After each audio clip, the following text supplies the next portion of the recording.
High command ಜೊತೆಗೆ ನಿರಂತರವಾಗಿ ಡಿ.ಕೆ. ಶಿವಕುಮಾರ್ ಸಂಪರ್ಕದಲ್ಲಿದ್ದಾರೆ. ಹಾಗಾಗಿ ಏನೋ ಒಂದು ಸಂಚಲನ ಸೃಷ್ಟಿಯಾಗುತ್ತೆ ಅನ್ನೋ ನಿರೀಕ್ಷೆ. ರಾಹುಲ್ ಗಾಂಧಿ ಜೊತೆ ಡಿ.ಕೆ.ಶಿ ನಿರಂತರವಾಗಿ ಸಂಪರ್ಕದಲ್ಲಿರುವಂತಹ ಡಿ.ಸಿ.ಎಂ ಡಿ.ಕೆ. ಶಿವಕುಮಾರ್ ಪಟ್ಟದ ಫೈಟ್ ಮಧ್ಯೆ ಡಿ.ಸಿ.ಎಂ ಡಿ.ಕೆ. ನಡೆ ಬಹಳ ಕುತೂಹಲವಾಗಿದೆ. ಡಿ.ಕೆ. ಶಿವಕುಮಾರ್ಗೆ ರಾಹುಲ್ ಗಾಂಧಿ ಸಂದೇಶ, ಮೆಸೇಜ್ ಮಾಡಿರುವಂತಹ ರಾಹುಲ್ ಗಾಂಧಿ, ಪ್ಲೀಸ್ ವೇಟ್, ಸ್ವಲ್ಪ ತಡೀರಿ, ನಾನು ಕರೆ ಮಾಡ್ತೀನಿ, ಐ ವಿಲ್ ಕಾಲ್ ಯು, ಸ್ವಲ್ಪ ಕಾಯಿರಿ, ಸ್ವಲ್ಪ ಟೈಮ್ ಕೊಡಿ ಅಂತ ಹೇಳಿದ್ದಾರೆ. ದೂರವಾಣಿ ಮೆಸೇಜ್ ಮೂಲಕ ಡಿ.ಕೆ. ಸಂಪರ್ಕ. ರಾಹುಲ್ ಗಾಂಧಿ ಜೊತೆ ಡಿ.ಕೆ.ಶಿ ನಿರಂತರವಾಗಿ ಸಂಪರ್ಕದಲ್ಲಿರುವಂತಹ ಡಿ.ಸಿ.ಎಂ ಡಿ.ಕೆ. ಶಿವಕುಮಾರ್ ಪಟ್ಟದ ಫೈಟ್ ನಡುವೆ ಹೈಕಮಾಂಡ್ ಯಾವ ನಿರ್ಧಾರಕ್ಕೆ ಬರುತ್ತೆ ಅನ್ನೋದು ಕುತೂಹಲ. ಪ್ರಸನ್ನ ಆಗಲೇ ಮಾಹಿತಿಯನ್ನು ಕೊಡ್ತಾ ಇದ್ರು. ಪ್ರಸನ್ನ, ಇದೀಗ ನಾವು ಗಮನಿಸ್ತಾ ಇದ್ದೀವಿ, ಹೈಕಮಾಂಡ್ ಇದುವರೆಗೂ ಕೂಡ ಈ ವಿಚಾರಕ್ಕೆ ಸಂಬಂಧಪಟ್ಟ ಹಾಗೆ ನಾಯಕತ್ವ ಬದಲಾವಣೆ ಇರಬಹುದು ಅಥವಾ ಸಂಪುಟ ಪುನರ್ರಚನೆ ಯಾವುದೇ ವಿಚಾರ ಬಂದರೂ ಕೂಡ ಭಾಳ ಸೈಲೆಂಟ್ ಆಗಿರೋದೇ ಈಗ ಗೊಂದಲಕ್ಕೆ ಕಾರಣ ಆಗಿರೋದು. ಓಪನ್ ಆಗಿ ಬಂದು ಏನಾದರೂ ಒಂದು ಸ್ಟೇಟ್ಮೆಂಟೋ ಅಥವಾ ಪ್ರೆಸ್ ಮೀಟನ್ನು ಮಾಡಿದ್ರೆ ಕ್ಲಿಯರ್ ಆಗಿಬಿಡುತ್ತೆ. ಆದರೆ ಇತ್ತ ಡಿ.ಕೆ. ಶಿವಕುಮಾರ್ ವಿಚಾರದಲ್ಲೂ ಕೂಡ ತುಂಬ ಅವರು ಅರ್ಜೆನ್ಸಿ ಮಾಡೋ ಹಾಗಿಲ್ಲ. ಯಾಕಂದರೆ ಹಲವಾರು ಬಾರಿ ಕೆಲವೊಂದು ಕಠಿಣ ಸಂದರ್ಭ ಬಂದಾಗ ಹೈಕಮಾಂಡ್ ಜೊತೆ ನಿಂತಂಥವರು ಡಿ.ಕೆ. ಶಿವಕುಮಾರ್. ಹಾಗಾಗಿ ಏನು ಸೂಚನೆ ಬರ್ಬೋದು, I will call you, wait ಅಂತಂದರೆ ಏನಿದರ ಸಂಕೇತ ಅಂತ? ಅವಿನಾಶ್, ಇದೀಗ ಕಾಂಗ್ರೆಸ್ನ ಹೈಕಮಾಂಡ್, ಅದರಲ್ಲೂ ಪ್ರಮುಖವಾಗಿ ರಾಹುಲ್ ಗಾಂಧಿ ಅವರು ಸಿದ್ದರಾಮಯ್ಯನವರನ್ನು ಕಡೆಗಣಿಸುವಂತಹ ಸಾಧ್ಯತೆಗಳಿಲ್ಲ, ಡಿ.ಕೆ. ಶಿವಕುಮಾರ್ ಅವರನ್ನು ಕೂಡ ನಿರ್ಲಕ್ಷ್ಯ ಮಾಡುವಂತಹ ಸ್ಥಿತಿಯಲ್ಲಿ ಇಲ್ಲ. ಮುಂದಿನ ದಿನಗಳಲ್ಲಿ ಕರ್ನಾಟಕದಲ್ಲಿ ಕಾಂಗ್ರೆಸ್ ಗಟ್ಟಿಯಾಗಿ ನಿಲ್ಲಬೇಕು ಅಂತಂದ್ರೆ ಅದಕ್ಕೆ ಸಿದ್ದರಾಮಯ್ಯನವರ ಕಾಂಟ್ರಿಬ್ಯೂಷನ್ ಮತ್ತು ಡಿ.ಕೆ. ಶಿವಕುಮಾರ್ ಅವರು ಜುಗಲ್ಬಂದಿ ಎರಡೂ ಕೂಡ ಅತ್ಯಂತ ಪ್ರಮುಖ ಆಗುತ್ತೆ. ಇದೇ ಕಾರಣಕ್ಕೋಸ್ಕರ ಇದೀಗ ಒಂದಷ್ಟು ಆಕ್ರೋಶಗೊಂಡಿರುವಂತ ಅಥವಾ ಅಸಮಾಧಾನಗೊಂಡಿರುವಂತ, ಸ್ವಲ್ಪ ಮಟ್ಟಿಗೆ ಬೇಸರಗೊಂಡಿರುವಂತ, ತನಗೆ ಅಧಿಕಾರವನ್ನ ಕೊಡೋದ್ರಲ್ಲಿ ಎಲ್ಲೋ ಒಂದ್ ಕಡೆ ವಿಳಂಬ ಆಗ್ತಿದೆ ಅನ್ನುವಂತ ದೃಷ್ಟಿಯಿಂದ ಶಾಸಕರನ್ನ ಬೆಂಬಲವನ್ನ ಕೋರ್ತಾ ಇರುವಂತ ಮತ್ತು ಬೇರೆ ದಿಕ್ಕಿನಲ್ಲಿ ಯೋಚನೆ ಮಾಡ್ತಾ ಇರುವಂತಹ ಡಿ.ಕೆ. ಶಿವಕುಮಾರ್ ಅವ್ರನ್ನ ಸಮಾಧಾನ ಪಡಿಸಬೇಕಾಗಿರುವಂತದ್ದು ಇದೀಗ ರಾಹುಲ್ ಗಾಂಧಿಗೆ ಇರುವಂತಹ ಮೊದಲ ಆದ್ಯತೆ. ಇದೇ ಕಾರಣಕ್ಕೋಸ್ಕರ ಡಿ.ಕೆ. ಶಿವಕುಮಾರ್ ಅವರು ರಾಹುಲ್ ಗಾಂಧಿ ಅವರನ್ನ ಸಂಪರ್ಕಿಸುವಂತಹ ನಿರಂತರ ಪ್ರಯತ್ನಗಳನ್ನ ಮಾಡ್ತಾ ಇದ್ದಾರೆ. ಅದಕ್ಕೆ ಪೂರಕವಾಗಿ ರಾಹುಲ್ ಗಾಂಧಿಯು ಕೂಡ ನಿನ್ನೆ ಪ್ರಿಯಾಂಕ್ ಖರ್ಗೆ ಅವರ ಭೇಟಿಯ ಬಳಿಕ ಇಲ್ಲಿಯ ಸ್ಥಿತಿಗತಿಗಳ ಒಂದು ಪ್ರಾಕ್ಟಿಕಲ್ ಆದಂತಹ ವರದಿಯನ್ನ ಪಡೆದುಕೊಂಡಿದ್ದಾರೆ. ಮುಂಬರುವಂತಹ ದಿನಗಳಲ್ಲಿ ಬದಲಾವಣೆ ಆದ್ರೆ ಹೇಗೆ, ಆಗದೇ ಇದ್ರೆ ಹೇಗೆ ಅನ್ನೋ ಎಲ್ಲ ವಿವರಗಳು ಕೂಡ ಇದೀಗ ರಾಹುಲ್ ಗಾಂಧಿ ಅವರ ಫಿಂಗರ್ ಟಿಪ್ ಅಲ್ಲಿ ಇದೆ. ಅವರು ಡಿ.ಕೆ. ಶಿವಕುಮಾರ್ ಅವರನ್ನ ಸ್ವಲ್ಪ ಮಟ್ಟಿಗೆ ಸಮಾಧಾನಗೊಳಿಸುವಂತ ಪ್ರಯತ್ನಕ್ಕೆ ಕೈ ಹಾಕಿದಂತೆ ಕಾಣ್ತಾ ಇದೆ. Wait, I will call you ಅನ್ನುವಂಥದ್ದೇನಿದೆ, ಇದು ಸ್ವಲ್ಪ ದಿನ ಕಾಯಿರಿ ಅನ್ನುವಂಥ ಸೂಚನೆಯೂ ಹೌದು, ಅಥವಾ ನಿಮಗೆ ಮುಂದಿನ ದಿನಗಳಲ್ಲಿ ಕರೆದು ಏನು ಹೇಳಬೇಕೋ ಅದನ್ನ ಹೇಳ್ತೀನಿ ಅನ್ನುವಂಥದ್ರ ಮುನ್ಸೂಚನೆಯೂ ಕೂಡ ಹೌದು. ಇದೀಗ ಡಿ.ಕೆ. ಶಿವಕುಮಾರ್ ಮತ್ತು ಸಿದ್ದರಾಮಯ್ಯ ಇಬ್ಬರು ಕೂಡ ಕಾಯ್ತಾ ಇರುವಂತದ್ದು ಎಸಿಸಿ ಅಧ್ಯಕ್ಷ ಮಲ್ಲಿಕಾರ್ಜುನ್ ಖರ್ಗೆ ಮತ್ತು ರಾಹುಲ್ ಗಾಂಧಿ ಅವರು ತಮ್ಮಿಬ್ಬರನ್ನು ಕೂಡ ಕರೆದು ಮಾತುಕತೆಯನ್ನು ನಡೆಸಿ ಗೊಂದಲವನ್ನ ಬಗೆಹರಿಸ್ತಾರೆ ಅಂತ ಹೇಳಿ.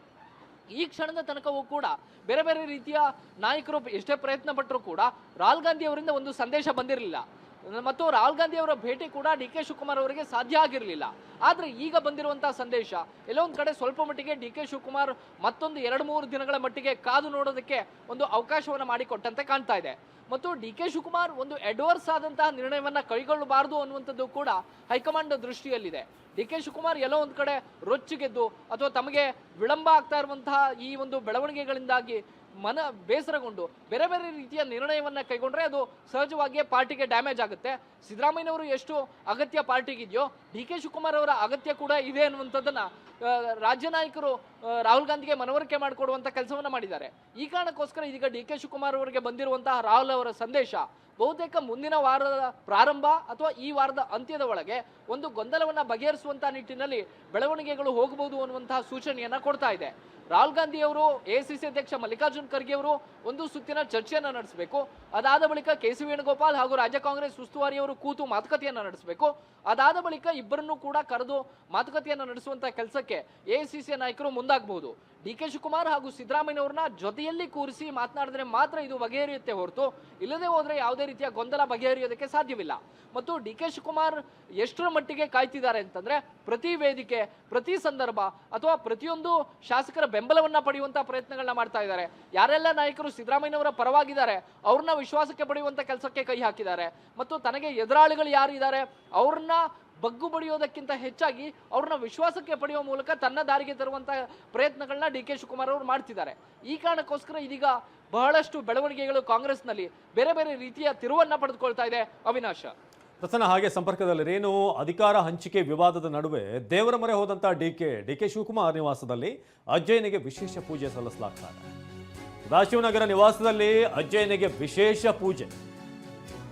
ಡಿಸಿಎಂ ಡಿಕೆ ಶಿವಕುಮಾರ್ ಬಹಳ ನಂಬುವಂತ ಅಜ್ಜಯ್ಯನಿಗೆ ವಿಶೇಷ ಪೂಜೆ. ಸದಾಶಿವನಗರದ ನಿವಾಸದಲ್ಲಿ ಬಹಳಷ್ಟು ಪೂಜೆ ಪುನಸ್ಕಾರ ನಡೀತಾ ಇದೆ. ಗುರು ಸಿದ್ದೇಶ್ವರ ಗದ್ದುಗೆ ಪೂಜೆಯಲ್ಲಿ ಡಿಕೆ ದಂಪತಿ ಭಾಗಿ. ತುಮಕೂರು ಜಿಲ್ಲೆಯ ಚಿಕ್ಕನಾಯಕನಹಳ್ಳಿಯ ಹನ್ನನಕೆರೆಯ ಗದ್ದುಗೆ.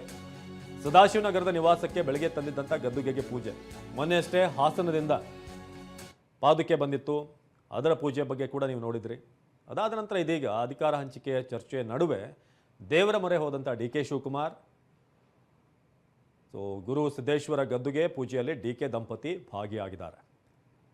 ಸೊ ಇಂಥ ಒಂದು ಪರಿಸ್ಥಿತಿ ಇದೆ. ಭಾಳಷ್ಟು ಕಾವೇರಿ ಇರುವಂಥ ಸಂದರ್ಭದಲ್ಲಿ ದೇವರ ಮೊರೆ ಹೋಗ್ತಿರುವಂಥದ್ದನ್ನು ಕೂಡ ನಾವು ಗಮನಿಸ್ತಾ ಇದ್ದೀವಿ. ಅದರಲ್ಲೂ ಅಜ್ಜಯ್ಯ ಅಂತಂದರೆ ಭಾಳಷ್ಟು ದೊಡ್ಡ ಮಟ್ಟದಲ್ಲಿ ನಂಬಿಕೆ ಇದೆ. ಪ್ರತಿಯೊಂದು ಹೆಜ್ಜೆಯಲ್ಲೂ ಕೂಡ ಅಜ್ಜಯ್ಯನ ಆಶೀರ್ವಾದ ಡಿ ಕೆ ಶಿವಕುಮಾರ್ ಜೊತೆಗಿದೆ ಅಂತ ನಂಬಿರುವಂಥವ್ರವರು. ಹಾಗಾಗಿ ಡಿ ಕೆ ಶಿವಕುಮಾರ್ ನಿವಾಸದಲ್ಲಿ ಅಜ್ಜಯ್ಯನಿಗೆ ವಿಶೇಷ ಪೂಜೆ. ಗುರು ಸಿದ್ದೇಶ್ವರ ಗದ್ದುಗೆಯನ್ನು ಕೂಡ ನಾವು ದೃಶ್ಯದಲ್ಲಿ ನೋಡ್ತಾ ಇದ್ದೀವಿ. ಇನ್ನೊಂದು ಕಡೆ ದೇವರ ಮೊರೆ ಹೋದಂಥ ಡಿ ಕೆ ಶಿವಕುಮಾರ್. ಸೊ ಸದಾಶಿವನಗರದಲ್ಲಿ ಈಗ ದೇವರ ಪೂಜೆ ಪುನಸ್ಕಾರ ಪ್ರಾರ್ಥನೆ ಎಲ್ಲವೂ ಕೂಡ ಜೋರಾಗಿದೆ. ಸೊ ಗುರು ಸಿದ್ದೇಶ್ವರ ಗದ್ದುಗೆಯನ್ನು ಅಲ್ಲಿಗೆ ತಂದು ಅಲ್ಲಿ ಪೂಜೆ ಸಲ್ಲಿಸ್ತಾ ಇರೋದು. ಸೊ ಬೆಳಗ್ಗೆ ತಂದಿದ್ದಂಥ ಗದ್ದುಗೆಗೆ ಪೂಜೆ ಸಲ್ಲಿಸಲಾಗಿದೆ. ಸೊ ಎರಡು ಒಂದು ದೃಶ್ಯ ಹಾಗೆ ಒಂದು ಫೋಟೋ ಕೂಡ ಅಲ್ಲಿ ನೋಡ್ತಾ ಇದ್ದಾರೆ. ದೇವರ ಪೂಜೆ ಆಗಿರುವಂಥ ದೃಶ್ಯ ಒಂದು ಕಡೆ, ಇನ್ನೊಂದು ಕಡೆ ಗದ್ದುಗೆಯನ್ನು ತರ್ತಿರುವಂಥ ದೃಶ್ಯ.